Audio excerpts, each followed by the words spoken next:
Totally independent. Fiercely pursuing accountability on policy and implementation. It's time for another DJ Elf 7 candidate interview. Hey, what's up? It's your boy DJ Elf 7. As you know, I'm interviewing candidates all across the nation for the Unified Tactical 22 project. And I'm just super interested. I actually have a candidate I'm quite interested today. You're going to find out more about her. But yeah, well, tell us about yourself. Go ahead. Who are you? Hi, my name's Susan Buchser-Lochocki, and I'm running for West Virginia's 2nd District U.S. House of Representatives seat. And yeah, what can I say? I'm excited about it. And I just want to say hello, USA. It's nice to be here. Thank you, DJ L7. Did I get that right? You sure did. Thank you. Good. Yeah, thanks for inviting me. So I'm happy to be here. Appreciate it. So yeah, shall I continue and tell a little bit about my life? Well, I guess one thing that we could start with is like your relevant experience and core competencies. Actually, you're quite interesting on that regards because your political experience is actually, I find it fascinating. You're running as a Republican right now, but you formerly ran in the Green Party for president, right? Yeah. That's an interesting so mixture. Usually ago, the Greens and the Republicans don't mix. Not saying it doesn't happen, but it's very unique. I've been called a Christmas Republican. So it's red and green. What is a Christmas? Oh, interesting. Red and green. How so yeah, it's a new term. They coined me that recently. So yeah, what happened was 2 years ago, it was the 100-year anniversary of women's rights to vote in the United States. And I had the previous year already sort of gotten inspired to run for president on the concept of peace. But then when I was doing my research, I realized that it was the 100-year anniversary. And so then I really, as a woman, I felt, I really need to get involved. So I did, and I looked through the different parties, and I chose the Green Party. I thought they were more, had a lot to do, so we had a lot of similar ideas, and peace was in their platform. That's one true. of their four main pillars. That's absolutely true. Yeah, so that's one of the, and then their women's issues are online with mine. Pretty solid, yeah. Exactly. So I started with them, but I will say, there is a difference between being a third party and being in one of the two big ones. And I found that a lot of states have laws set up specifically keeping third and fourth and all the other parties out. So you really have to get into one of the big parties to be heard. But anyway, let me just finish right. about running as Green. Yeah, running as Green Party for women. I drove all over the country. I started with taking public transportation to see how well that worked, and some places it worked well and some not. But I was, still promoting peace and women's rights and the ability to vote and how great it was, the 100-year anniversary. But then I got an RV, and then I really started driving around the country. I went from coast to coast and up and down. I kept hitting snowstorms in the north, but it was a great experience. I met so many wonderful people, and I got to also see what a wonderful country we have, but also where things are failing. So it was a great experience. And now I took a year off because I needed a year to, recuperate and settle into the United States. I had been living the last 20 years, plus 20 years in Switzerland. So, I'm sort of new back to the U.S. I've always been coming back on vacation while I was living there, and I was born in California, so, I'm 100% U.S. But to catch up with what's going on here, I needed that year to sort of investigate too. So overall, it was a great experience. I started with the Green Party. They chose somebody else to be their presidential nominee.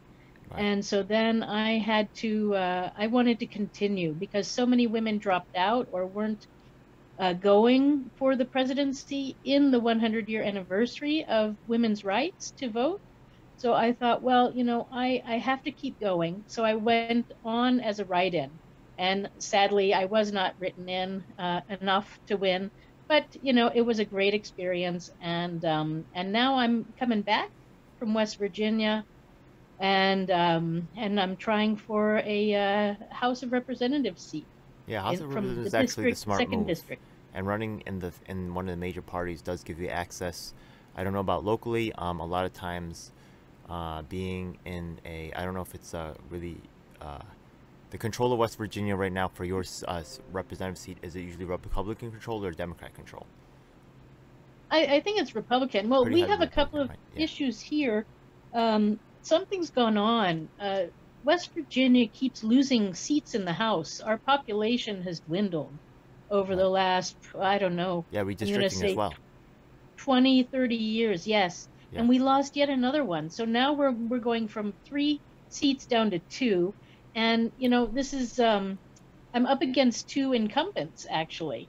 2 men who are incumbents. And, you know, we'll have to see. I don't know. For me, you know, I don't like to attack people, but if we're losing people, somebody's not doing their job.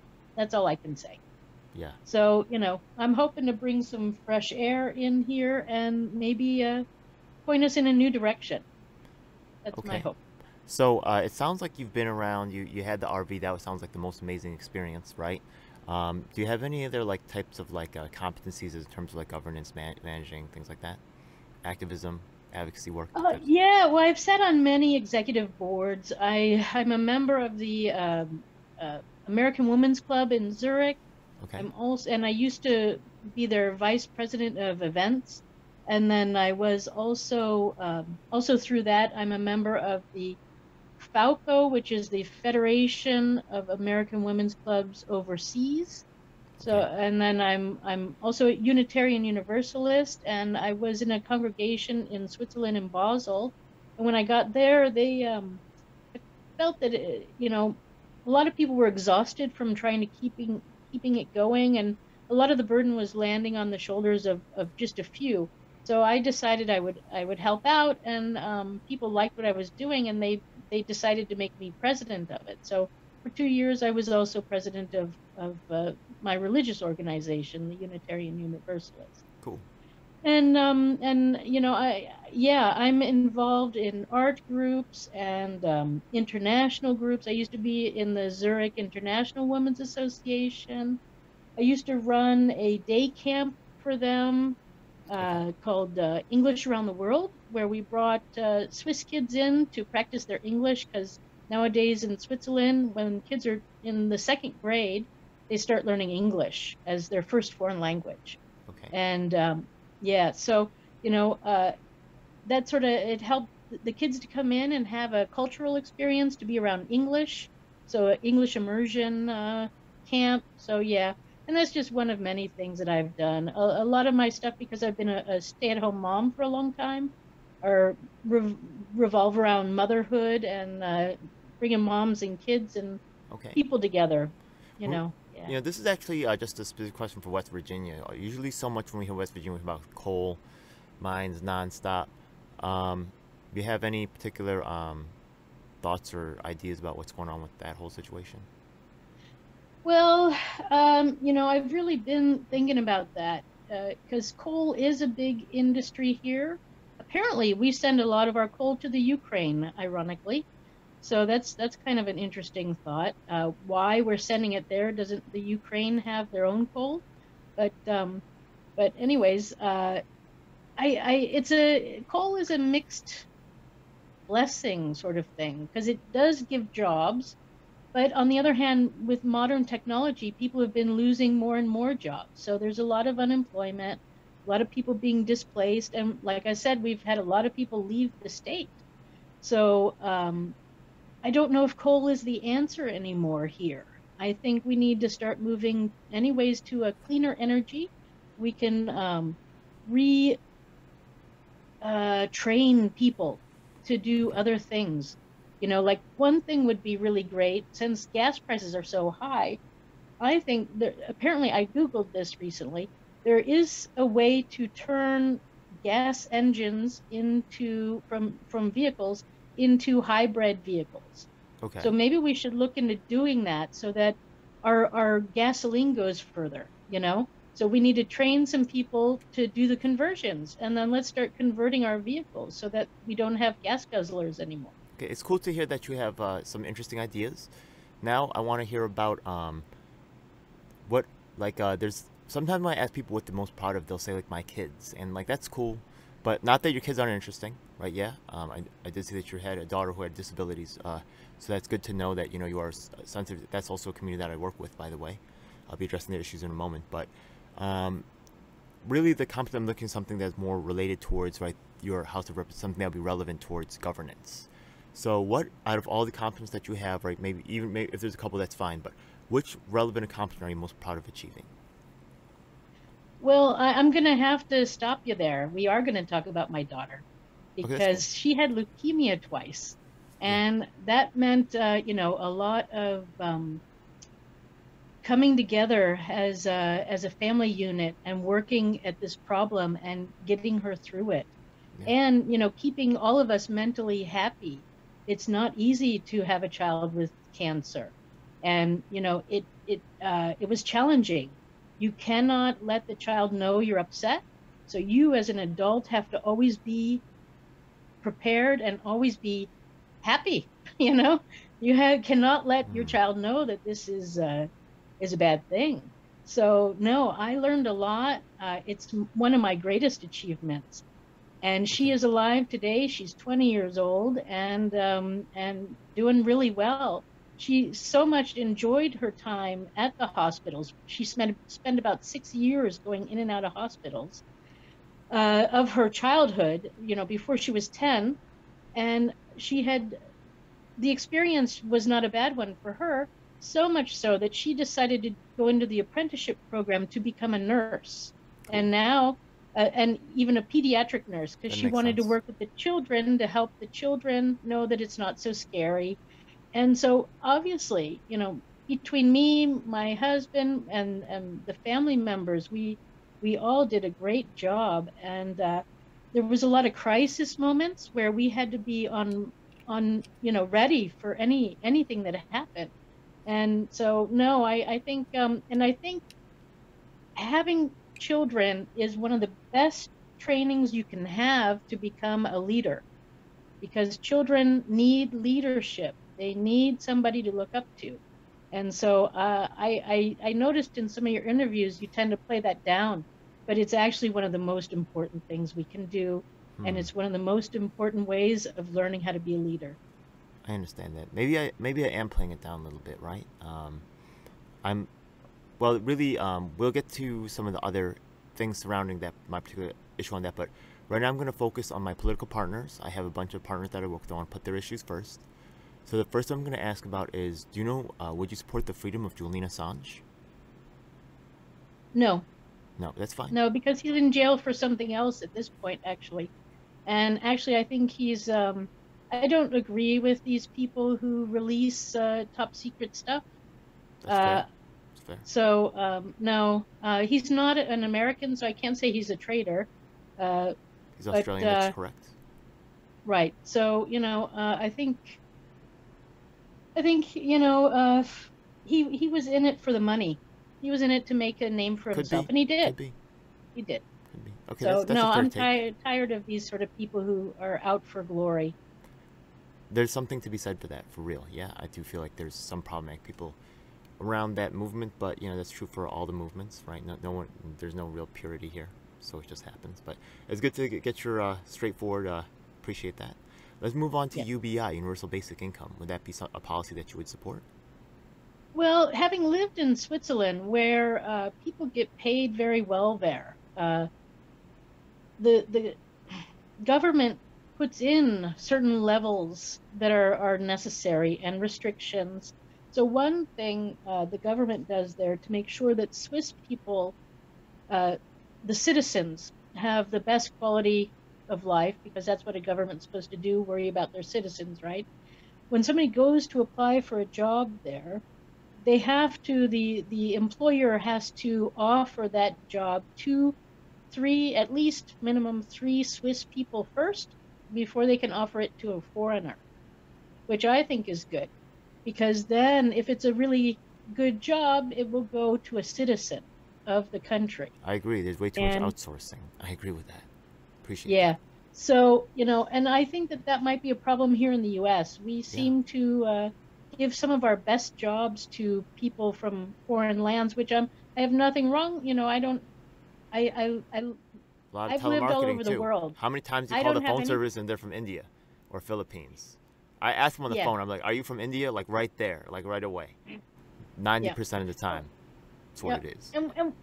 And we've done that. You know, it's been nice to have these international moments, but now it's time to bring us back home. Now it's time to come I back feel you on together that. as a country, I feel you on that. and things like that. But basic income, well, so I have two thoughts on that.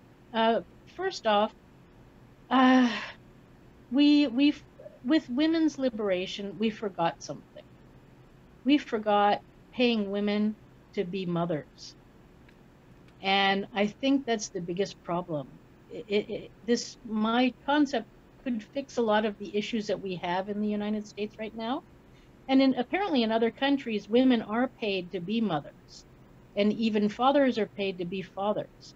Because right now we got people trying to keep a roof over their head, food on their in their stomachs, Okay. and get their kids educated, and they're working two and three jobs, and then they're tired when they come home, Quick. and they don't have Okay. time to parent. Quick question on that. So So there's already an existing child tax credit. Would you just be for an expansion of that program where it would be enough to sustain someone for a year? Or would you try to create a new system program to support the outroll of this, child credit? It sounds like a child credit system, I would like to say I would if I could have it my way, right? then we would probably have like a parent force, you know? Okay. So like with real, I mean, the money doesn't come for free. There's also training involved.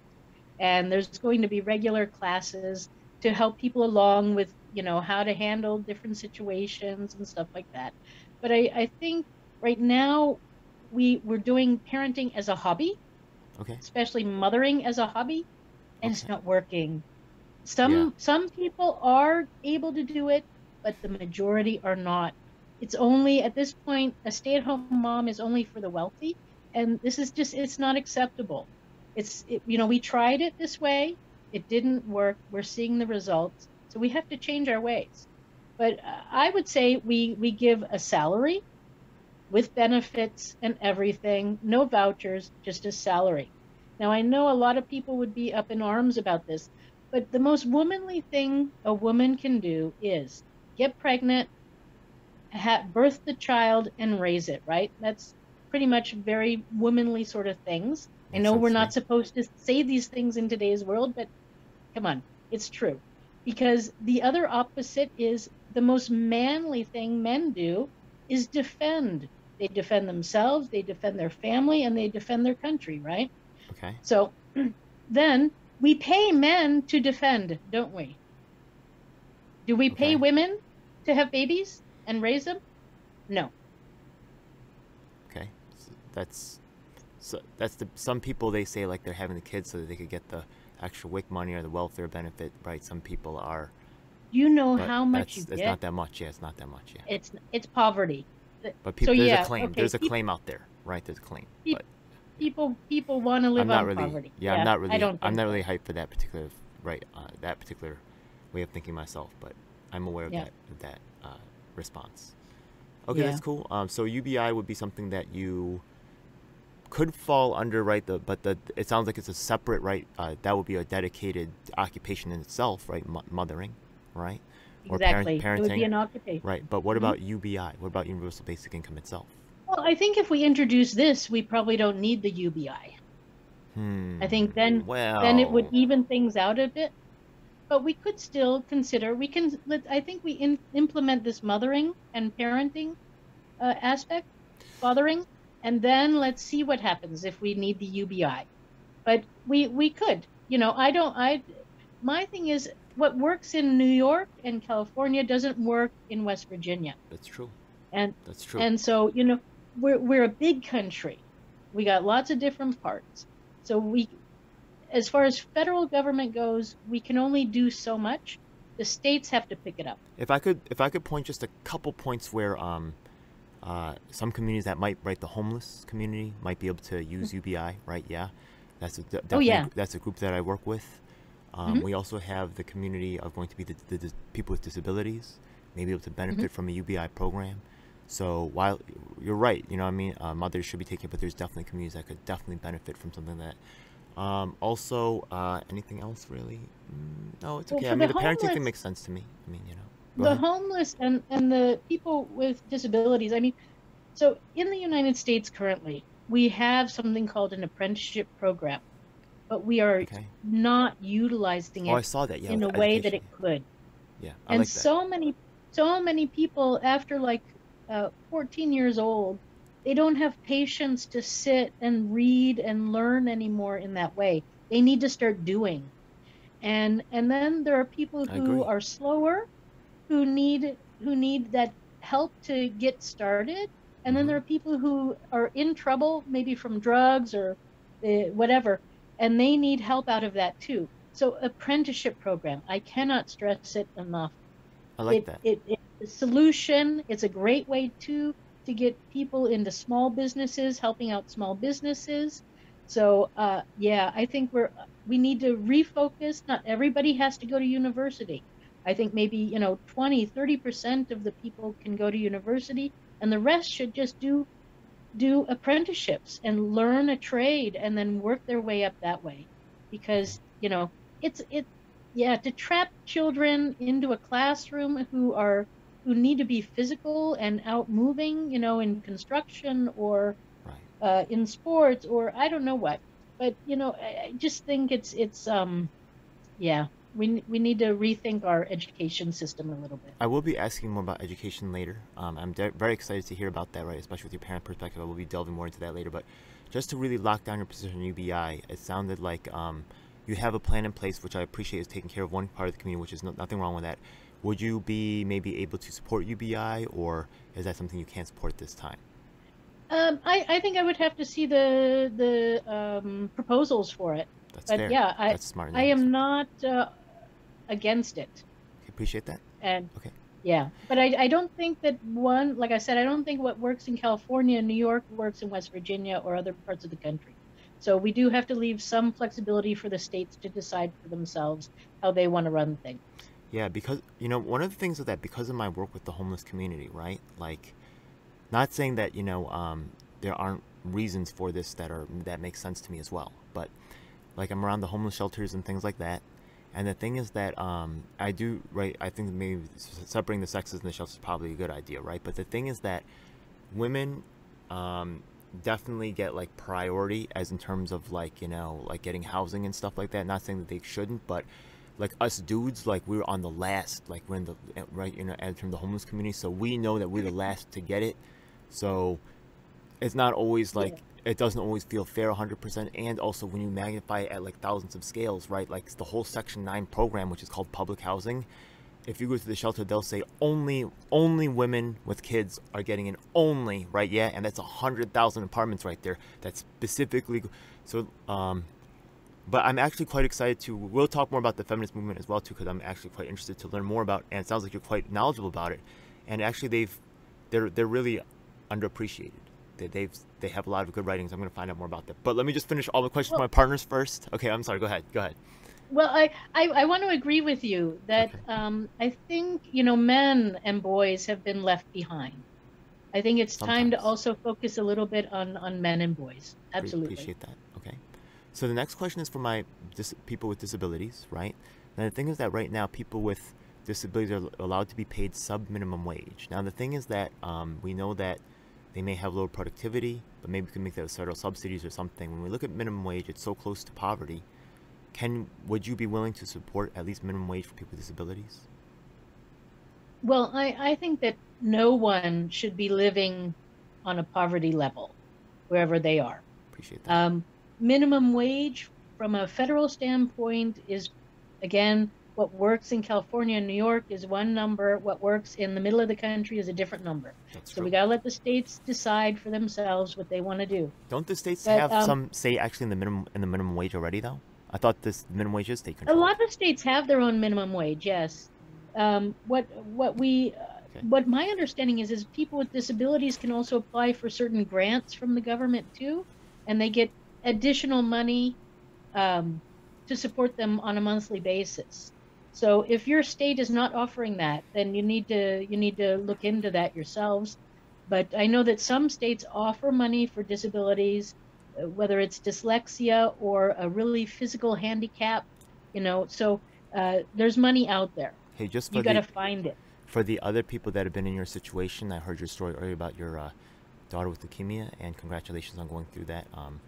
What resources were you able to find for maybe just a shout out to one of those organizations that may have helped you? Well, so I went through the leukemia in Switzerland, Okay, but we had lots of resources for cool. moms, for so for if we were in need of money, there was money there to support us through the process. Uh, everything from food to staying near the hospital. They had apartments available. But Ronald McDonald House apparently Yeah. had a house over there. So, In this new age where we have the internet, there's no reason why we can't learn from other countries. I think your experience in seeing other systems is great. I think, right? 100%. We all like learned one thing here, like maybe there's right, yeah, and you got to see things. I think that's fantastic. So I Yeah. will be hearing more about that soon. Yeah. So you do Yeah. so you do support minimum wage for people those with disabilities. You would support that? If yeah, I mean, I would say, like I told you, on the federal level, it's hard to commit to that, but on an Yeah. individual state level, yes, I Okay. think it depends how much. How can I say this? I mean, I get your point. So yes, I'm going to say Yeah. yes to minimum wage Appreciate that. Yeah. because It's it just is yeah. the minimum wage. Appreciate that. Okay. Let's move on. 100%. Let's move on to trans people.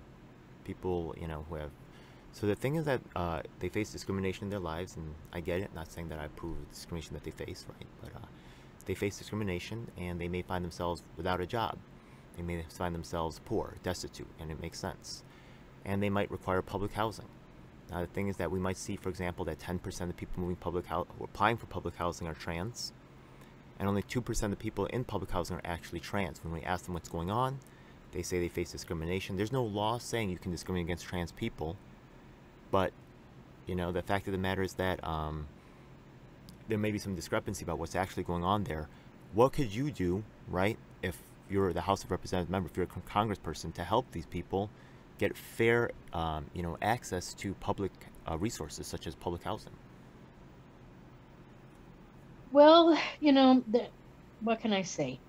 In general, government is not prejudice, but I can't say that the individual doing the job is or is not.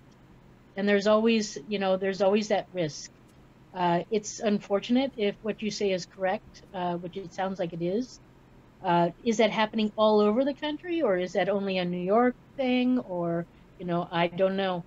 But uh, I I personally don't have any prejudice towards trans people, except for when men want to transition to women to play in women's sports so that they can become top at the women's sports. That part I have a problem with, but otherwise I don't have a problem. Um, I will probably, anyways, whatever I do, have people who are trans working with me. So, but Cool. how much, I mean, how many people are we talking about? How many people does this really affect? And the only thing that we can do is try to find out who's causing the problem and get them out of that position, right? Okay, that's a fair answer. I appreciate that. Yeah. So let's the last partner question that I have is something called right to repair.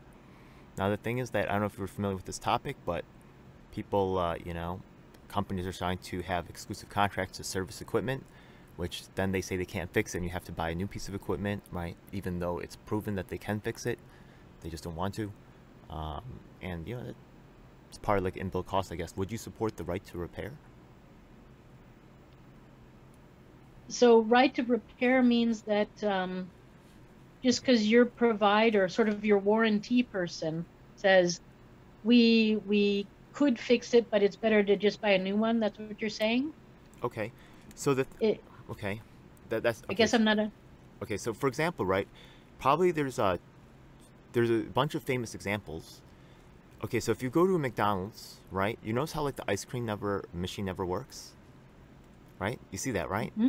That's Mm-hmm. because there's a predatory McDonald's getting ripped off, right? It's not like McDonald's is failing here, right? They signed a contract that said that the company who makes the ice cream machines has exclusive right to repair those machines.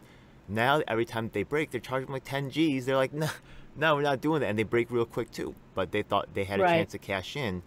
So the thing is that like now, like the way tractors are going, right? We can see nowadays vehicles are getting more complex with like computer timing, stuff like that, possibly internet connections, things like that, which may require updates, servicing. Now they're starting to interfere with parts and trying to make them so. For example, right? Remember I gave you the example of the iPhones, right? I think that's just an easier, more relatable thing. So the thing is that before you drop your phone and you crack your screen, you go to the iPhone store and they say you got to buy a new one, right? You take it to the little corner shop. They replace the screen for you. Now what they do is they put a chip inside the screen so you cannot change it even if you have a factory part, because it's ID'd to the phone itself. So they're making it so you cannot. They're locking it down. They're also preventing access to certain parts, and manipulating the authorized dealer program to also make money off of. They're making money on all the angles. They're pushing it. You get what I'm saying? Okay. Yeah, Yeah. it sounds like it's bullying then. It So is, yeah, and we need some. we're Yeah. we're not really into that in the U.S. So yeah, no, so that practice has to stop. Biden actually had to make an executive order because the military was getting ripped off in right to repair cases because their vehicles and stuff and their computers were also in predatory right to repair things, and was so problematic that because there's no force really stopping that. Right. So would you? Yeah, Okay, well, yeah, it sounds like it's a big problem. So we definitely need to stop that practice. That's not fair. It's appreciate that. bullying. Appreciate that. Yeah. Okay. So now I'm gonna go. I go to the more general questions, but actually I find you quite fascinating because of your appreciation for feminism. I looked at your website, and it said something called second wave feminism. I don't now. I think first wave feminism was just for the right to vote. What is second wave feminism for people who might not be familiar with the term? Well, I guess it was during 1965 when I was born. Okay. And I wasn't really around for it, but it was the new wave with women's liberation, women coming out of the workplace. I guess it probably stemmed from the end of World War II, where women had to go into the factories and start working, and then they wanted to continue to work and have independence. And then, of course, the pill came out, and so then there was sexual freedom too, and then one thing just led to the other, and it was 50 years after women had the right to vote. So the whole 50-year celebration of women's rights to vote in the United States probably ticked off that second wave of feminism. Okay. And we were doing well and moving forward, and we had the Equal Rights Amendment was going around. Okay. But then suddenly, we had Vietnam going on, and there was a draft. And people started realizing that, hey, wait, my daughter could be drafted, if we Wait, pass this they were Equal drafting Rights females Amendment. as well? Huh? No, they don't draft females, do they? No, if Yeah, the they Equal still Rights don't. Amendment had Yeah. been passed, Okay. then they would have the right to ask women to be drafted. And so then this backwards current came and kept the document, kept the Equal Rights Amendment from passing. That's interesting. But how do you feel about that? Just like, what do you think women should be drafted, or you think what do you think Well, about that? and so now, thank you for the nice segue into my upcycling the military. Yeah, I Is wonder what that was something about. that What is that? Yeah, I was wondering what that was. Yeah. So I want to upcycle the military. I was born into the military. I was born in 1965, Travis Okay. Air Force Base in California, and my father was fighting in Vietnam, and I spent 2 years on the island of Guam, and I had an amazing experience there. I mean, California was also, a mixture of civilian life and military life, and it was so diverse. The people I met, it was really amazing. And then he retired, and the war ended, and we moved to Rochester, New York, which Okay. was very sort of it was there was just I'm from that area. there's no easy way to say it. I'm There were from that just area. white people. No, I understand. So, Yeah. I went from very colorful classrooms to just one sort of Yeah. classroom. And Buffalo's nearby there too. It's sorry? one Buffalo's nearby there too. It's one of the few places in the country where Exactly, you have yes. two large cities near each other. It's an interesting phenomenon. Yeah. Yeah. Rochester's Yeah. pretty cool though. They have Eastman Kodak. Right, that was it. Anyways, yeah. Yes. The Yes, School of Music. I think Anyways, yeah. Rochester's big rise was because of Kodak. Before that, Yeah. it was mostly Buffalo, right? But anyways, Okay. so my We were talking about experience with upcycling the military though, right? Yeah. I was quite. I'm still. What is upcycling the military? I can't wait to find Yeah. out. Yeah. What is that? Well, Okay. so Keep going. I've been living Okay. in Europe, and all over the world, actually, a lot Mm-hmm. of countries have decided to get their civilians and their military people, bring them together, and use the military as a training force for helping people get better skills, leadership skills, on the job practicing, and apprenticeship. It's again a form of an apprenticeship, and it's working in many countries. Everybody can sign up, or everybody has to sign up and do a certain amount of military duty. In certain countries, it's only the men. In some countries, it's men and women, and it helps people develop a good character and a good how can I say it, roots to their country. Okay. You know, And would women be and participating in this upcycling?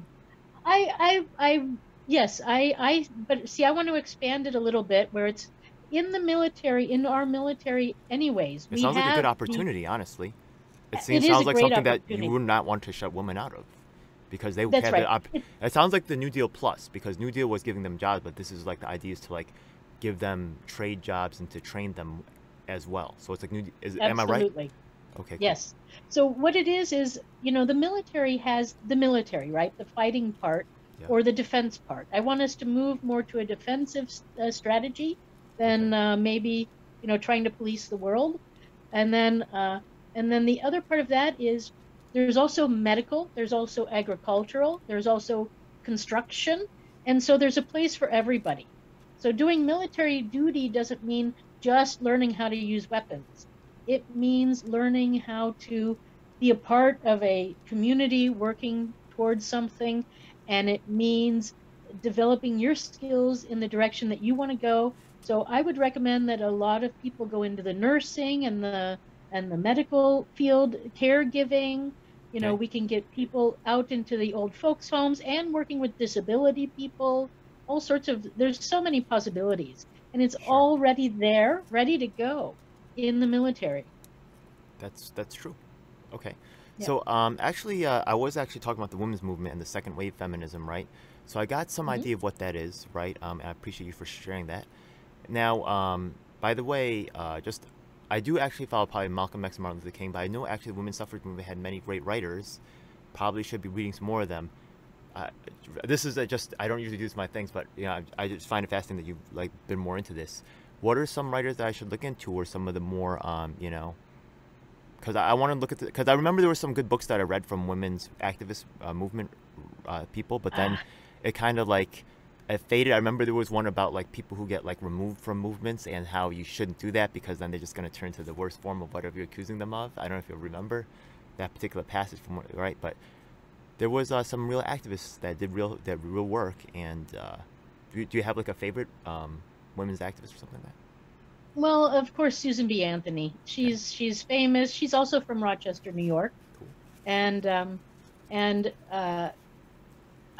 Frederick Douglass was also very strong in the women's movement back in the day.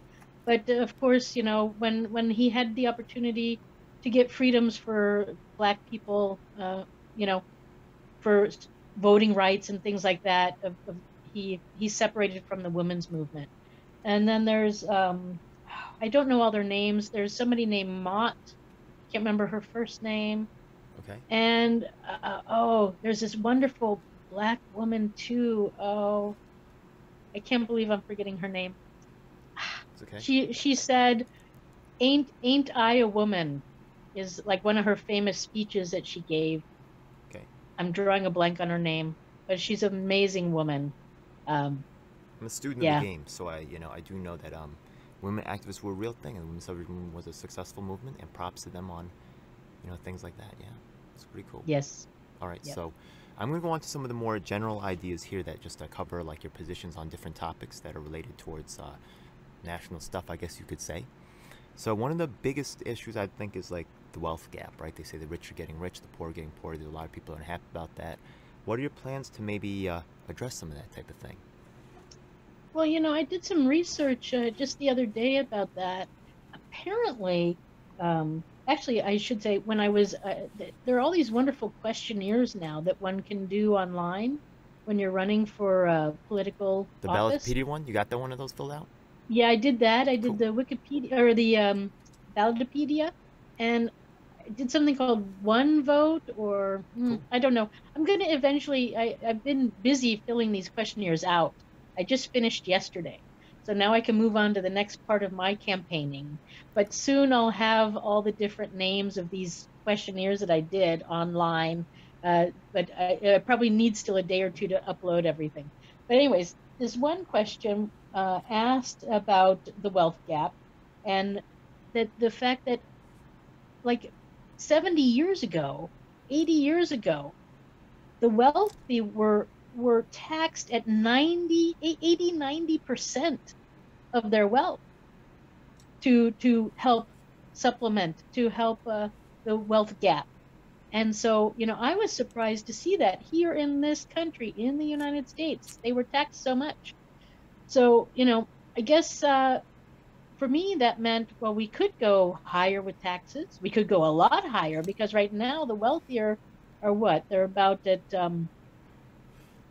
like Hold up. maybe 35%. I think the Republicans in your party are just like screaming right now, like, what the hell is going on? Hold, hold up a second. Hold up. Wait, okay. You're Republican, right? Hold up. Okay. All right. All right. Go ahead. Keep going. Keep going. All right. Yeah, well, you might be right there, but I think we are all looking around, seeing that something has to be done. I So agree. I'm not a lone wolf.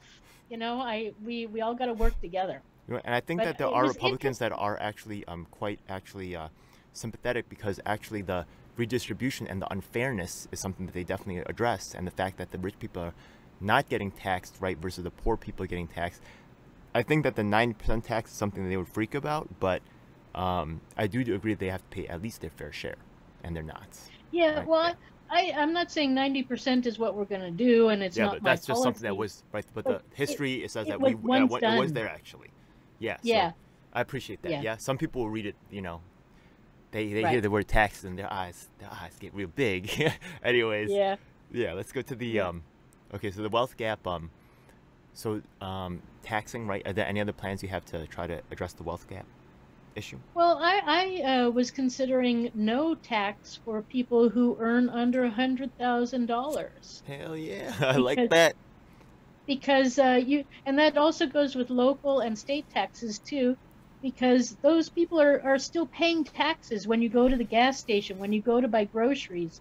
There's still a tax on everything. So it's not like you're not paying tax. You're just not double and triple taxed. Okay. So yeah, we're double and triple taxing people, and the bottom people are the ones at the feeling it the most. They're also the ones with the least amount of money, and oftentimes those are single moms. And this is again, if we could help moms to get a salary so they could raise their kids, then we can start a really good cycle. Then we get kids going into an apprenticeship program. After 3 years, they have employment. They know what they're doing. They have a job. It's easing into adulthood. And then we have less stress. We have less problems, less drugs, less everything.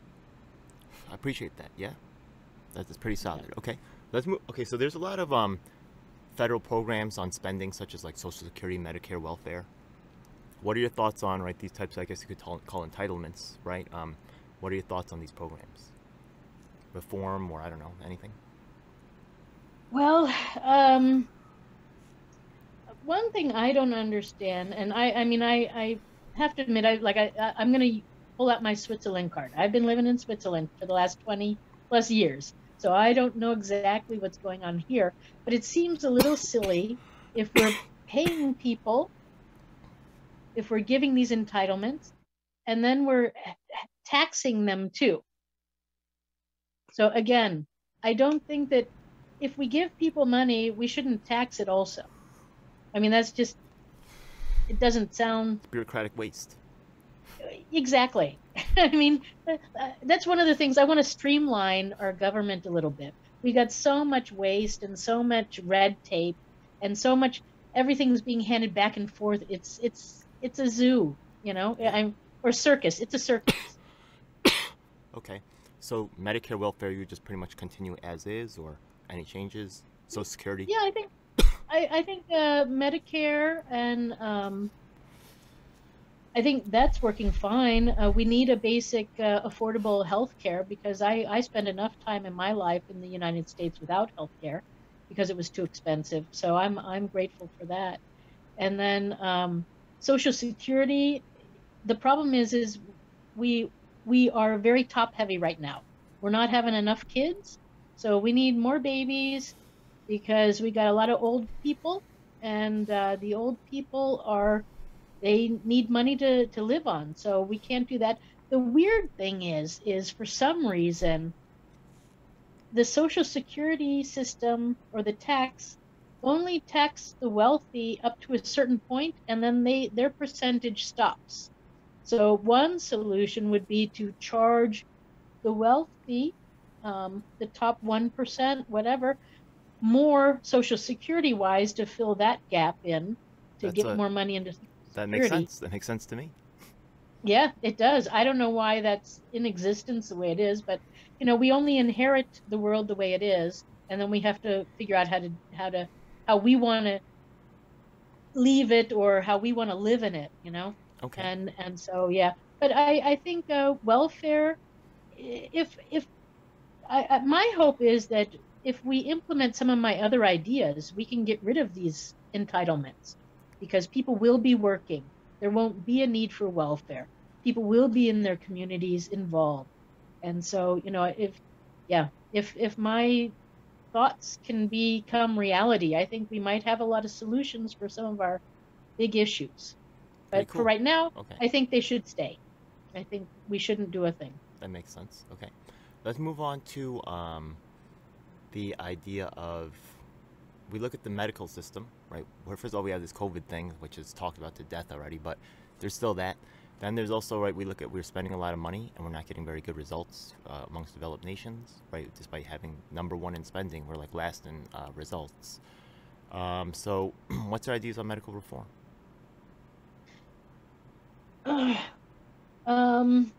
Well, I think it's clear that drug companies are making too much money. Drugs are too expensive. I think medical, I think now we have this telemedicine, which I think is working well. Yes. It's brought the cost of visiting to a doctor down. And now that we have affordable health care too, that's also working.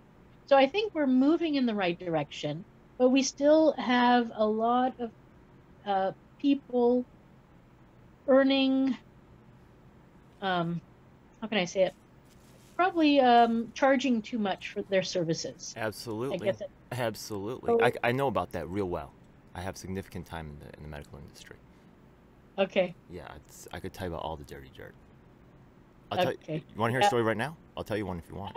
Yes, please. Okay, so check it out. So the thing is that it's true, right? Yeah, like there are patients who come in and get prescriptions for medications that are, a couple $100 and they're making out with it, right? Yeah, and you kind of tell, right? Yeah, it's not good, but you know what I mean? Like sometimes it's hard to really turn these people away, right? Yeah, it's borderline.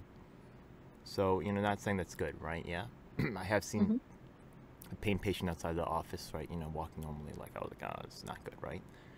But that's just a drop in the bucket because the doctors be cycling those tests for like 2 Gs, like every 15 minutes. So that's like 8 Gs an hour, like just cranking.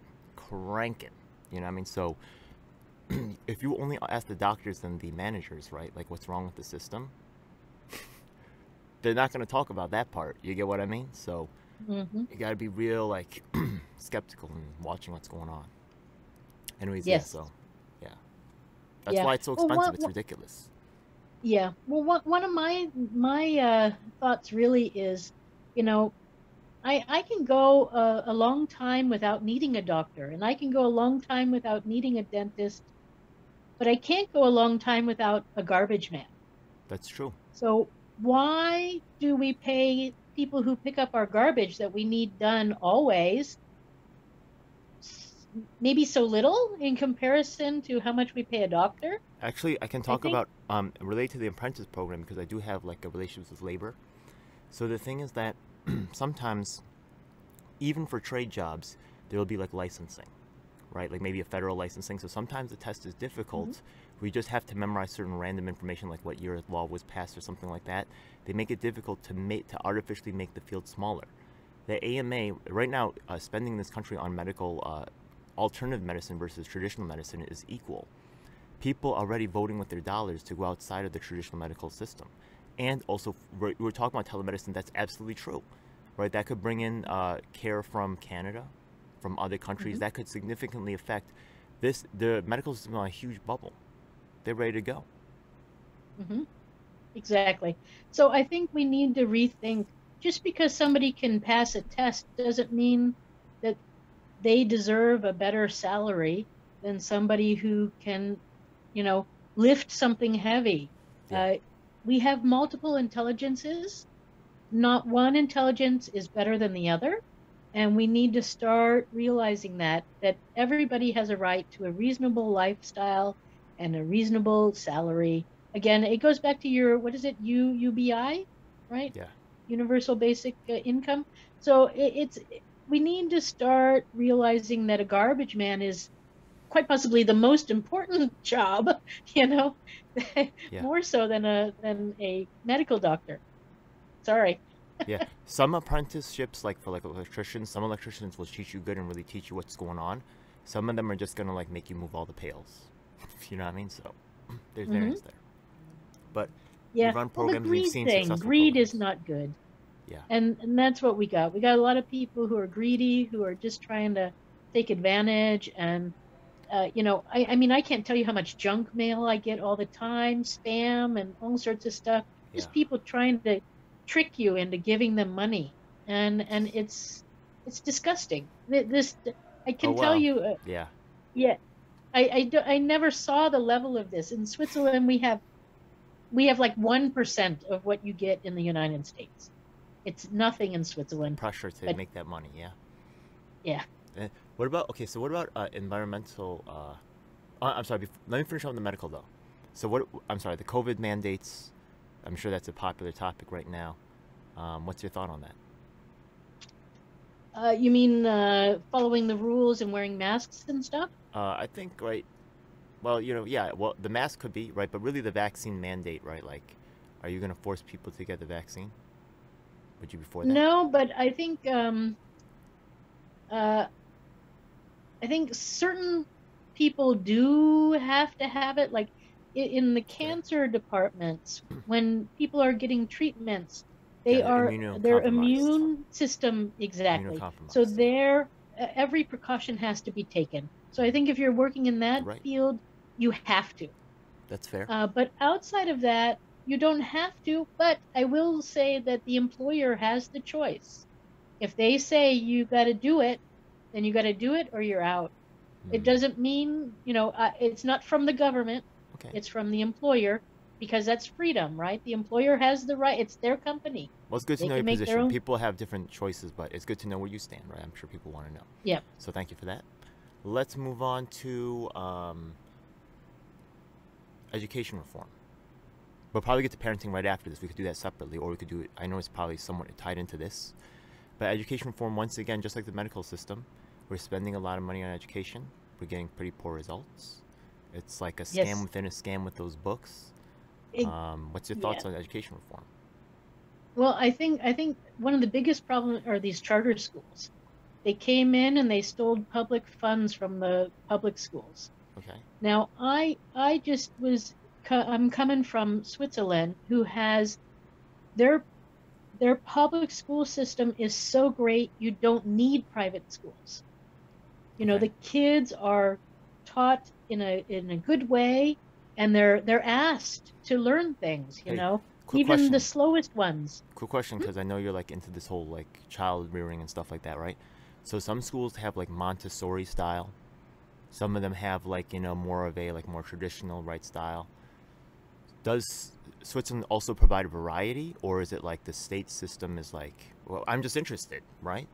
Do I people think the have? Yeah, state system is a blend, and I think that's probably interesting. what we need is a blend. You know, Okay, what I find or what seems to be the best solution is in the morning is when the kids learn the best because they're fresh from sleeping and they're ready and their minds are awake. In the okay. afternoon, they need more creativity and sport and stuff like that. But uh, we're not challenging our children enough. You know, kids in Europe and in Asia too are learning languages, English and French at an early age. You know, we make the kids wait until they're until seventh grade, sorry, until they're like 13. And that's too late. So we can really introduce languages earlier. I would like to focus on, even in kindergarten, introducing some Native American languages from the region where you are to respect the region of the Native Americans that I were think there that's really before. cool. I think that's real cool. And and then in some areas there might be a big Spanish population or a big Chinese population. So then why not also in kindergarten include that? You know, a half hour a week in these other languages. Why not? You Okay. know, we're only helping our children. One thing that I It's like not that going you to talked, hurt yeah. them. One thing that I like that you mentioned earlier was you talked about functional learning, and I think that language is also part of that, right? Because the kids can immediately see use for what they're using the stuff for. What were some of your other plans regarding education reform regarding, right? Because I personally believe that myself. I'm So also a what tutor. I mean, I get that everybody in the United States wants freedom of choice, right? Yeah. So I get that. But we have to have a certain amount of standard education so that people from Washington State can go to West Virginia, or people from West Virginia can go to Hawaii and go to higher education or travel and have a basic knowledge of what the US story is. They have to have a basic knowledge of English, and they have to have a basic mathematical knowledge. So these are the three things that we really need to sort of Interesting. keep similar. Interesting because you said traveling in there. Actually, I know you're a traveler yourself, having traveled in the RV. You went all around the country? Did you hit all the states, or did you go like 20 of the states, maybe 10, 15? No, I haven't been to Alaska. Okay. I wanted to get to Maine, but I couldn't. And it was, I think, raining that day, and my bus One day we should go. I huh? One day we should go. That'd be to, cool. to Maine. Yeah, Yeah, definitely. we should do And a I meetup. didn't get down to Maybe some Florida. other politicians and YouTubers. That would be a cool thing. Yeah, yeah. Well, I mean, we Nah, could we do a gotta do it. traveling We show. gotta do it in Nevada or something, or do it in like either Chicago or Las Vegas. Because honestly, everybody going to Maine is not fair, right? California Yep, people. Okay. Anyways, I'm yep. sorry. Enough about that. Okay. So, but you said traveling in your in your idea of like of education. Is that really Tell me a little bit more about that. That's interesting, right? That's not Well, usual. so I mean, I think that one thing that holds people back is they're afraid of the unknown, and some people only stay in their little town or their state, and they don't blossom because they haven't seen a lot of what we have, and we have a big country with Okay. lots of things to see and do, and adventures to have. So I think we're doing a disservice to ourselves by staying actually in one place. I think, on the other hand, I mean, there is also nothing wrong with that, Didn't you but I also? just think that Okay. Didn't you also it talk about opens. a mandatory military program, like where people might do like civil service? So it sounds like there might be a connection from here into almost like a civics kind of like, I don't know, job, not more than job training, but maybe education program. Exactly. Yeah. Well, that's part of it too, because if somebody's in, say, West Virginia, and they're doing their military duty in Alaska, perhaps, Okay. and or maybe they're in Hawaii, and then people from Hawaii might be in Louisiana, or in Florida. And Okay. so, I think we have a great country with lots of possibilities, but we're so not utilizing it. And I guess that's my thing. I like to bring out the best Okay. and bring out good, utilize the possibilities that we have.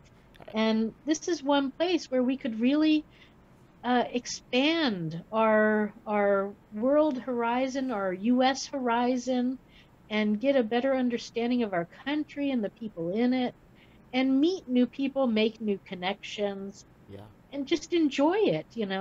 And so through the military service, yes, I would have people not necessarily just working in their state, but send them to other states.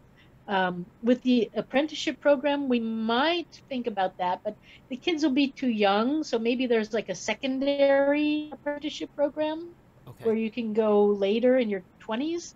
But I think for like high school kids, no, they should stay near home. Um, but I think for me, I would like to have kids go like 9 in the well, whatever, morning time, and then Okay. go home for lunch.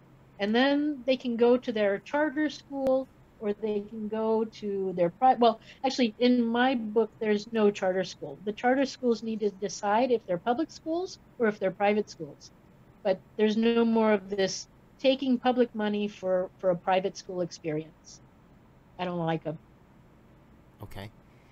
But not all of them are private school experience, are they?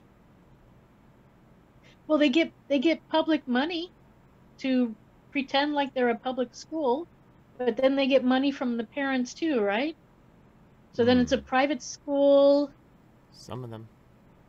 So they need to decide, are they a public school or are they a That's fair. private It's school? good to know But your position on that's the that. first thing I would do, It's good is to know your get rid position on of the that. charter schools. They have to decide what they are. Okay. That's fair. And public money goes to public schools. Okay. One topic also in education reform that I definitely want to talk about is student debt. What's your position on student debt? Well, I had a lot when I was in my 20s. Okay. So I know. But I've also met a lot of military people. And I also know a lot of people who have died in the military. And they went in so that they could go to school, so that they could get an education. And they paid Yeah. with their GI Bill. life. GI Bill. Yeah. So who's going to give them their money back if we give all the ones who didn't serve the country? If we Okay. pay them. What So about that? That's okay. That's fair. What if we actually yeah, said instead that we remove the interest payments? I think I think what we might want to do is the people who still owe money on their student loans, Yeah. they should join the military. That's fair. That's They fair. Also, should sign up. okay. Also, one last thing about this whole issue is I feel that the cost of the education is absurdly high. I feel Oh like yeah. the thing is that, right, honestly, I'm a tutor, right? I take like high-level science classes as well. And when I Mhm. need to review a concept, what do? I literally go to YouTube. I swear to you, it makes me like angry to no end when I go to a classroom and I watch a teacher play a YouTube video. I'm like, why are you being paid right now? Like, why? Like, you Yeah. know what I mean? Like, there's definitely like, and sometimes Hmm. that's really the best way, but the cost could be so much lower, and it really isn't. Anyways, Yeah. yeah. Well, So the debt, agreed. right? The student debt, we're paying thousands, right? For what? So I think, actually, one thing that I'd like to propose, maybe it's too radical, but I'd like to actually, okay, so let's take a look at another thing, okay? Public housing is another sector that I work in, okay? Who's one of the Hmm. largest property owners in New York City? NYU. Who bought the public Uh, housing, Kips Bay public houses, which is another issue that we'll talk about maybe later. But who bought the Kips Bay houses? Cornell Pace. These are no longer educational institutions, which they're not doing a very good at that, by the way. They're financial institutions, and they are maximizing their profits right, to take care of a select, seriously. And they're upscaling the price of this stuff like in insane amounts. It's a scam. Mhm. I'm sorry, yeah, okay, I went off. Okay, so the student debt, right, the interest, could we knock that off? No, no, I told you, That's fair, sign okay. up for the military. Okay, all right, that's fair. That's good to know. Okay, I just have to try to make the bargains if I can. All right, so But I agree with you that our education, universities, colleges are too expensive. We are, I don't know why it's like that. I want to take the money back because they don't need to buy these buildings. They don't need to buy housing. It has nothing to do with education, but it's a financial. Let me tell you how much money they're gonna make off this deal, though. Oh my God. Okay, so in New York City, an apartment, 2-bedroom apartment, like near Manhattan, is gonna be about $1 million, easy. Mm-hmm. Look it up, easy. Okay, Mm-hmm. because it's public housing, right? And the rent could be as low as $150 a month, right? Yeah. Now those apartments are about 50,000. Once it switches over to private, that's just that zoning change. It multiplies by an insane amount. Mm-hmm. Those apartments were actually under Obama's era were supposed to be. It's in the bylaws that the people can buy the apartments themselves, but they don't know about it and they're not being told.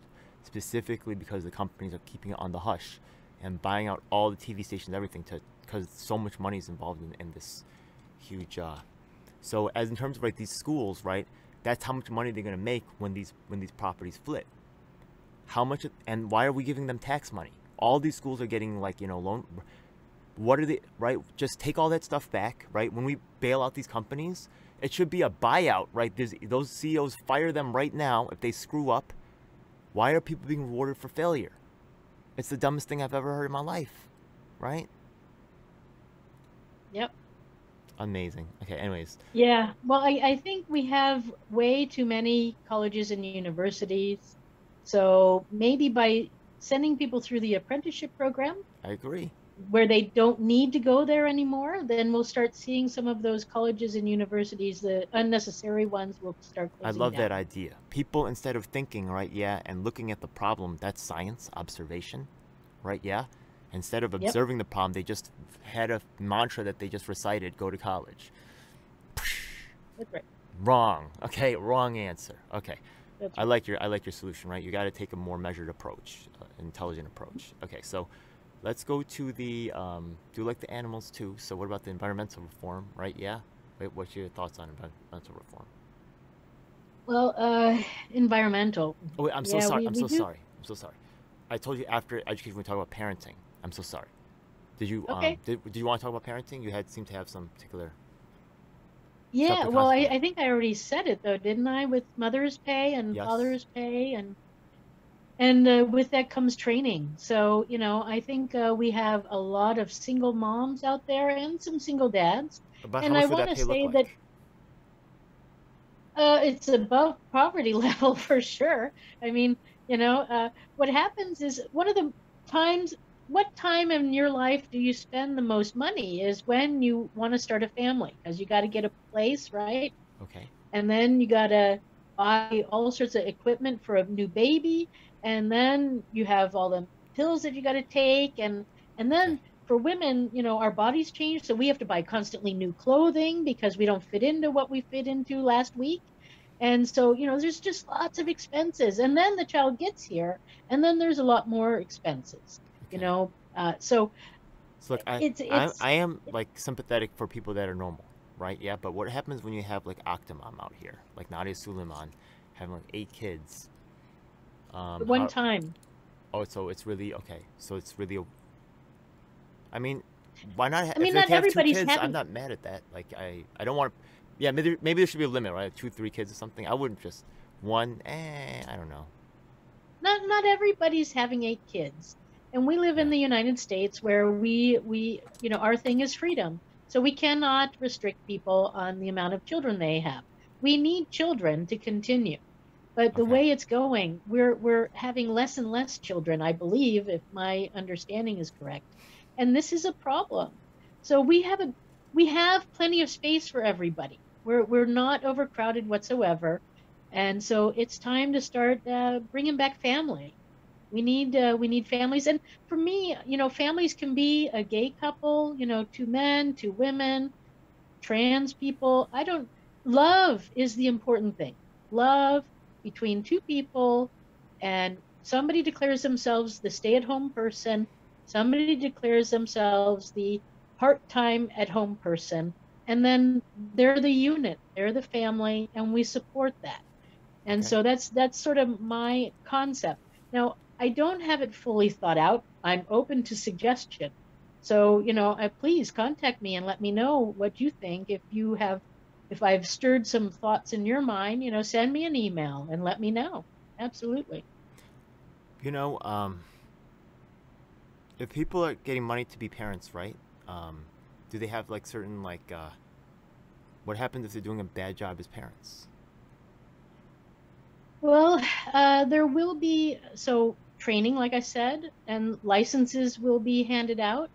Um, I'm hoping that this might help with some of the drug related issues. I have a whole different drug policy too, where I think we need to make drugs legal and get people into rehab, and also show people how to use drugs in a good way, Appreciate that. where they can enjoy themselves, but their kids are safe, you know? Yeah. So we need to help people to experience life in a way that we would like to experience it.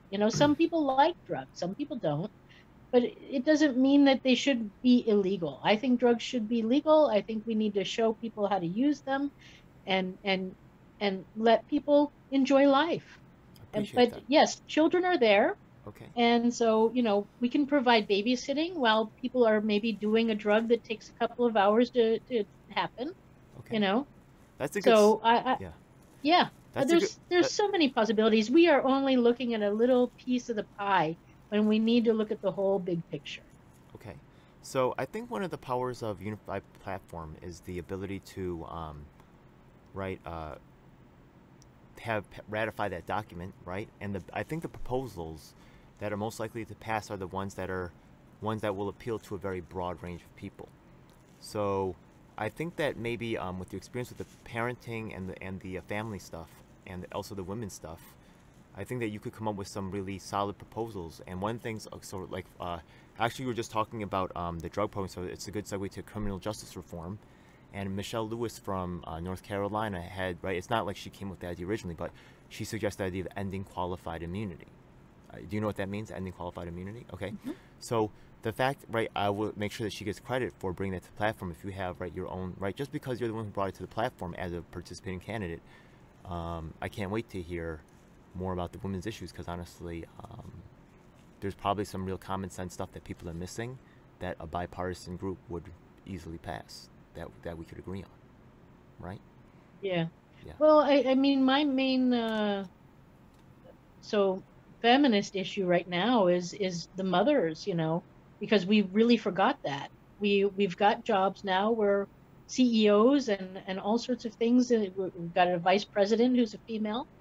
So, we've done it, but we forgot about motherhood. Are And there so, any yeah. are there any But other issues but that I you think think we have need like to a good focus on men. are there any I other think issues we that you think are like maybe have like a good chance of passing? Like what are some of the well, best I, ideas that you have that you think have a chance to pass? well, I think upcycling the military, apprenticeship programs, mother's pay, I think it's all quite possible to pass. People seem to like it. I think the exam So, yeah, they yeah, I think we can absolutely get a re-examination of those what the trade proposals. programs, Yeah. those absolutely Yeah. should be investigated. I think everybody knows that there's some market to weird stuff going on there. I like that. Yep. Okay, Yep. so let's take a look at the criminal justice reform, right? What are your thoughts? Right, this summer there was like that George Floyd stuff going on, right? Different concerns, right? What are your thoughts on criminal justice reform? Well, I think we need to legalize drugs. I think we need to lower the drinking age back down to 18. It's an insult that we can send people to die for the Yeah, country, but they can't drink alcohol. yeah, So that's just ridiculous. I agree. What we need are responsible people. That's what we need. We need people who are not spoiled, and so we need to teach. We need to have parents be parents, and I think that will help to have parents stay home and take care of kids and raise people who are grounded. One thing we haven't talked on is the fact that we're coming up on our 250th anniversary of our country. And I remember when I was about, 14 or so, we had the bicentennial celebration where all the towns had big parties and there were all these festivities going on and artworks and commemorative things. And I think this could be an opportunity to pull people together, to ground them into their hometown, and to just get people back to being proud of being in the United States, a United States citizen, no matter who we are, no matter what color we are, no matter what background we have, because we are mostly good people. I won't say everybody, but most are. And we need to bring the really good-hearted people together and show what real unity means. It's time to come together, and this is a wonderful opportunity. It's time for maybe a new national anthem, a new flag, I want to look over some of the old documents, go through the Constitution, make sure that's still good. One document we definitely have to go through is how to become a state, because that document is riddled with just stuff that doesn't exist anymore. So it's time to get rid of laws that we don't need. It's time to streamline the government, and it's time to make it new and fresh again. So think of your favorite song. I like "This Land Is Your Land." So I'm kind of voting for that as our new national anthem. But I think it's time. I think it's time we come together and make the country really a united country, United States, united people. That's cool. Appreciate that. Yeah.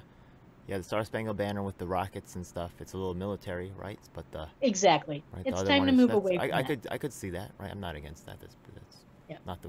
That's pretty cool. All right. So something a little more peaceful. Yeah. Yeah. Absolutely. So okay, let's take a look at the military. Right. That's a hot topic right now. What are your thoughts on that whole thing? You mean the Ukraine? Well, okay. No, or, actually, okay. I don't know what. Oh, are you Switzerland? Are you by background? Am I sorry? Are you Swiss by background? No. My heritage is mostly English and Polish. Okay. I'm half Polish. Did you ever spend time in Poland? No, because when I was there in Europe, although Switzerland is not far from Poland, but you have family in Poland? Probably distant relatives. Okay. Well, okay. Nobody. The thing is that just being Korean American, right? I just see how much the media just doesn't report stuff that's going on in the country, or it gets it wrong, or only and I just don't trust it. So when I hear right, because if they get so wrong about my country, then why would I trust any information about any other country? I really don't. Yeah. What about you? What about good. You were in Switzerland, right? How much, does the average American know about what's going on in Switzerland? And when things went down in Switzerland, how much did U.S. people even know about it? Well, let me just so Switzerland is the size of West Virginia. Oh yeah, I remember that. It's actually a little smaller. Korea is what, the size of? Is it the size of California? It's still still an important nation state. I mean, it's definitely no. famous. I'm just in comparison. That's just true. in That's comparison. True. That's true. Okay, and we have lots of states. I mean, Texas is, I don't know how many Switzerlands. Maybe 5. Yeah. So we got enough news going on here. We don't really have so much time to spend worrying about what Switzerland's doing, do we? Or what Korea is doing. They got those crazy banks, and they make those watches. Yeah, I know. I mean, we do want to know a little bit. Yeah, I love Korean food. So, right. what is it, bibimbap or something like that? I'm excited. I'm Right? excited to learn about the government stuff though that was over there, right? Yeah, and the different their solutions and stuff. Yeah.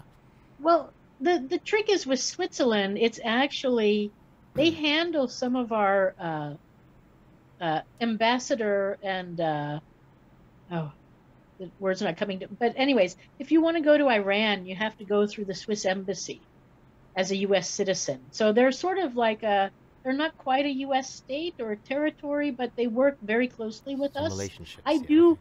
I do like to refer to them as our 51st state. I don't know if they like that, but anyway, and maybe they want to join us once, but not, I you don't know, we know. have to I do don't it. know. We have Yeah. to get in a little better shape first, and then they might. Yeah. But I think you know, we got a lot going on here, so we don't really have a lot of free time, and we got a lot of people. We got probably every country represented in the United States. So if we decided to choose a story every night from every country out there, how Oh, many that'd be countries wild. are there? Like That's actually cool. 180? I like that idea. You know, I actually want to do that on my channel. You should do that. That's a great idea. You should do that. That's a wonderful. That's a dope Yeah, idea. But yeah, it would be cool. It would be Algeria, cool. holla. But Yeah, right. yeah, you know, Are they? we could do little stories Albania. from all the countries. Why not? That But we it got would to get take a lot viewers. of Yeah, time too. I do It all would the take a lot candidates. of I have a lot of candidates I'm hitting. I'm ready. yeah. This is what we live for, to share experience. I'm with you on the traveling part. Yep. I see that as bringing value, and you know I also have a very I have a marginalized perspective being a minority, but also you know I get to see different things from different angles. So I'm also a scientist, so I get to also I have a lot of perspectives, right? So I'm excited to learn about the Okay. women's activist perspective and to revisit that. Anyways, yeah. So Yep. the military stuff. Any other thoughts on military reforms or things like that? No, I think that the military people like my concept too, because I was already introducing this whole concept of upcycling 2 years ago. Okay. So I've gotten some really good responses to my things. So I think it's a matter of getting into a position where I can implement these ideas I think and also get people involved. on your website does it say that you're anti-war generally? I think so. I mean, so no war. I I'm don't trying to like remember. war. No. I saw a lot. I've been looking at a lot of Yeah. candidate stuff, so I'm trying to remember. I think it was, yeah. War, what is it good for? Oh, Absolutely nothing. isn't, yeah, that is on your website. Yeah, Yeah, I do it remember. might Okay, be, so it or was something yours. like Yeah, yeah, that. I do remember. Yeah, Yeah. so yeah, that's like an Yeah. anti-war like kind of theme song. Oh So yeah. Well, my question is, you know, we just finished the Afghanistan war, which was a couple of months longer than the Vietnam War. So where are the protests? Where were the protests to end the Afghanistan war? there's Where are the protest songs? we're not allowed to see the suffering. We're not allowed to see the. That's what stopped the Vietnam War. People saw the footage on TV and they didn't like it, and then that destroyed the. Right, so now they just don't show it. It's really You know what the real difference was? what's that? There was a draft for Vietnam. There was no draft for Afghanistan. So I went to a meeting recently, Yeah. and they said, you know, everybody who served in the military, please stand up. And naturally, none of the people in government stood up.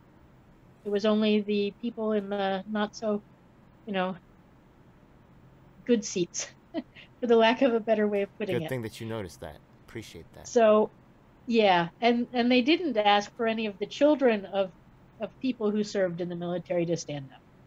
You know, I want to give a big shout out to my man Larry Alger, who was recently passed, you know, in January. But he was actually he was my friend. And he started the People's Party of Washington. He was actually quite good. So he was also a veteran. Yeah, I'm also a Tulsi fan. So and she's also worked with Republicans and stuff, and she also appeals to the Green Party. So her people, if she's in West Virginia, was there a presence there? I think there was.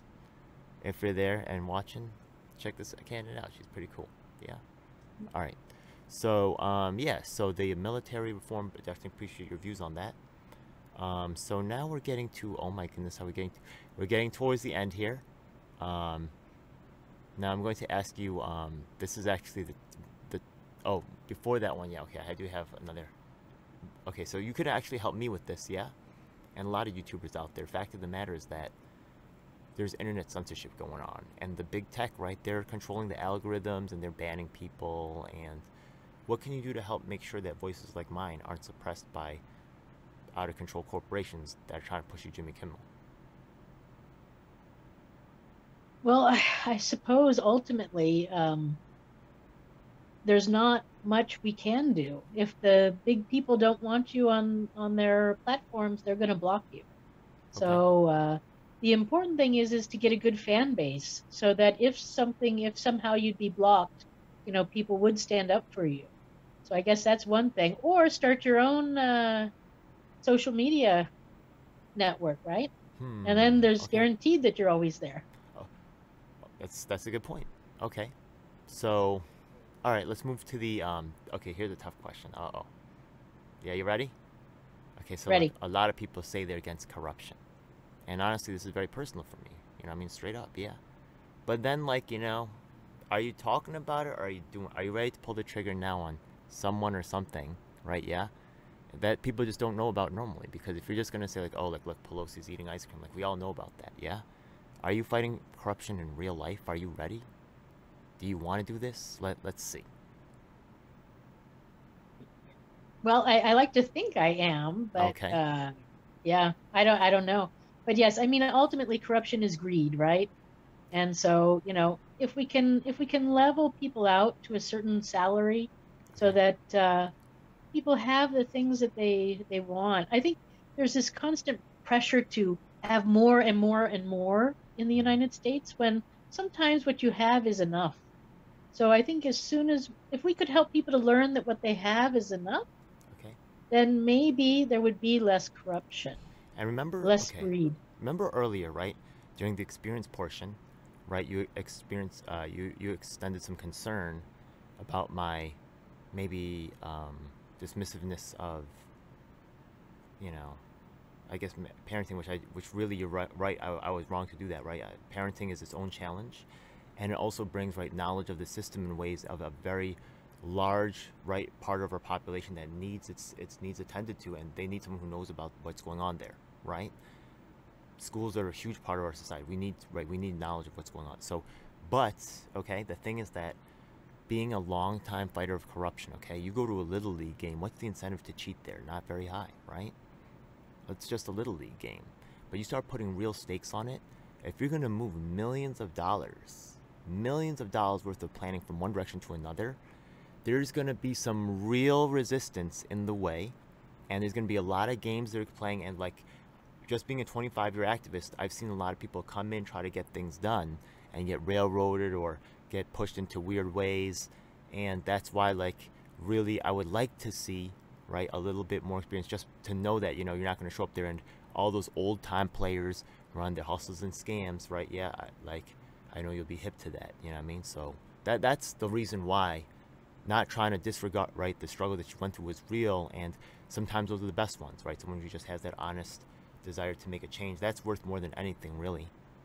But still, you know what I mean? There's a lot of dirty games out there, you know what I mean? And there's a lot of stakes, which means that it really pushes things to a way another level. This is major leagues. This is nationals. You know what I mean? This is real stuff. Yeah? Okay. Yeah. Yeah. So, okay. So, look, do it. Yeah, pull the trigger. Who you gonna get? Tell us the corruption, yeah? Anything. Just anything wrong with the system. If you can't name right now, that's okay, but I can't. that's okay. No, I can't. It's okay, I don't worry about it. can't. Okay, But okay. I think the real thing is we need to help people learn Maybe that's that healthier. what they Honestly, have is enough. I'm a embattled, bittered, angry. If you watch my videos, you'll see I've gone completely insane. But okay, I anyways, think yeah. wait, I just want to say this. The best thing that I can say is people should mind their own business, and they should better their best. They shouldn't be worried about what your next door neighbor is doing or the guy across the street. Just better your best. Everybody just better your best. That's what's important. It's not important what the other guys are doing. That's a fair take. Jack Welch also says, who is actually CEO of GE, he said, be the number one or number two in your field to get out. And So, but I think that there's both, right? One tool is not right for every job. So the thing is that there's times when what you're saying is true, and there's times when Jack Welch's approach is true. So I can't really. I do think that there's value in what you're saying, um, but I can't say that I always ascribe to that myself. That's just. I'm sorry. This is about really. Okay, I'll try to stop going off on that. Let me go back to that. Okay, so the internet censorship, big tech control, or the corruption's done. Okay. Oh, so that's done. Oh, so here's actually one thing that I'll share with you that could actually help your campaign. So the thing is that, okay, so the Democrats here are in control here in New York City, and that means that they have something called county committee. I don't know how the Republicans are set up. Remember, the county committee will run for their seats before your race. Probably, right? Yeah?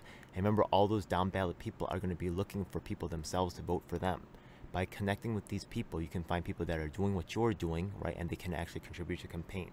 Once again, I've been doing this for a long time. I'm able to have other helpful ideas to help you propel you and ballot petition. We're about to talk about that. So first of all, we're going to share with all our viewers. Honestly, she's pretty cool, right? I'm sure we're going to be meeting again.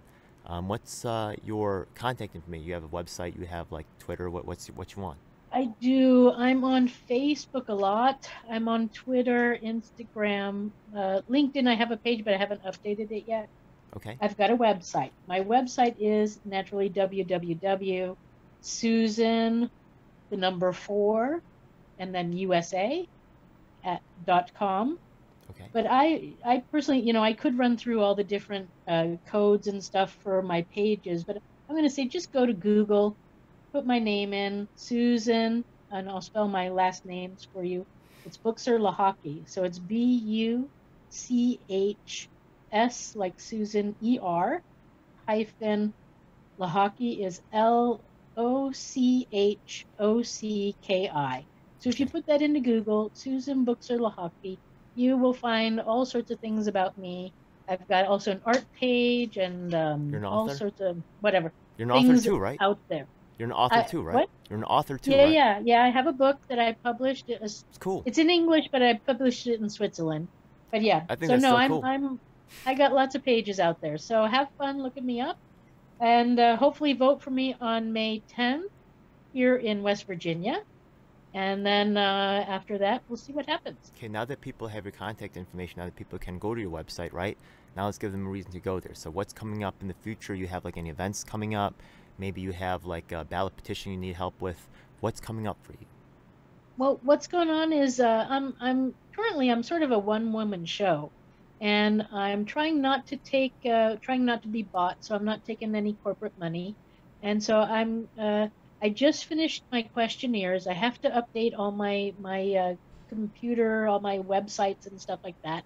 And then I'm going to start occasionally hosting maybe a meal here at my home where people can come and have dinner with me and That's cool. give me their thoughts and ideas and meet me in person. And then I've been invited to all sorts of places around the 2nd District here in West Virginia. So I will be publishing where I'm going. I've got a meeting with some veterans this afternoon, awesome. Later today in Fairmont, I think it is, and then I have some stuff I think on the weekend and next week, and then of course I'll be here with you on some of the panels. Oh yeah, I'm definitely gonna be following your career, definitely, because being a green/Republican or a Christmas Republican as you call it, yeah, that's super interesting to me. I think actually there could be more of them as time goes on, because I think that there could be a very strong flip towards Republicans during this race, because a lot of disappointment and anger with Democrats I think is going on right now.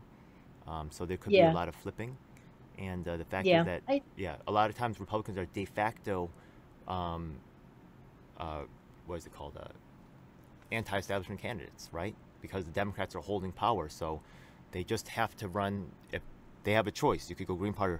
You know what's crazy? Over here, we got to get 45,000 signatures if you're independent third party, and 15,000 if you're Democrat or Republican. Triple. And you know what? Like, right? To pass ballot petition verification, you usually get double. So they're getting 30, and we're getting 90,000. Wow. Yep. Who's got? Yeah. Well, there's plenty of room in the Republican Party for different people from different points of view. Yeah. You got your far right, and you got your at least middle to a little bit to the left. We do have some people in various You're right. places. If people And want to take then- over the nation, taking over the Republican Party should be achievable, right? How can Absolutely. if you're trying to change the nation, how can you not change the Republican? Come on. So I respect your work. That's amazing, and I think that you're historical in many ways. Just in that regard, you're a pioneer in that regard, and also being a woman there and knowing about that's cool as hell. I'm super excited to meet you. Thank today. you. Well, Yeah. and I'm super excited for all these platforms you're offering and for the interview today. This has been a pleasure. Hey. It's been wonderful to meet you, and you have some great ideas too. So, wow, this has been wonderful. Thank you. Thank you so much. Have a good one. Okay, you too. Okay. It's a dark day in our nation when high-level authorities will seek to use every method to silence dissent. The truth must be told. And if you want the truth, you need to check out independent media producers just like myself, DJ Elf7. You should subscribe and hit the bell icon to get notifications when I release a new video. The truth of these We are words on all is the major beyond doubt. platforms. That includes Facebook, Twitter, Instagram, and of course YouTube. Unfortunately, we have definitely seen that these mainstream outlets will cave to corporate interests, so we encourage you to join our independently moderated communities of Reddit and Discord. We also encourage you to subscribe to us on BitChute and Daily Motion so you can see the content that YouTube doesn't want us to let you see. Hey, now it's time for the most important part of the video. That's right. It's time for us to tell you about the Taking Action group. Do you need an activist? Or maybe there's no activists around willing to help you with your cause and you need to learn to become an activist. That's exactly why we're here. Every week we get up with people from across the nation, in fact even sometimes internationally, and we develop strategies and a game plan to address the issues that are affecting all of us. Every week myself from New York City and of course my co-host Lisa from Los Angeles provide a coast-to-coast perspective on what's going on in the country. If you want to donate to help out with expenses, travel, equipment, stuff like that, then I definitely appreciate it, and you can hit us off at Venmo or PayPal. Thanks a lot. Hey, by the way, we also have a merch store, so check it out. Oh my goodness, it seems like you've reached the end of the video, so make sure you check out some of our other videos, make sure you subscribe. This is your last chance to do so thanks a lot, and looking forward to seeing you on the next one. Hope you guys enjoyed. Please comment below if you have any questions or issues you'd like me to address. And if you're an activist, the time to make things happen is now.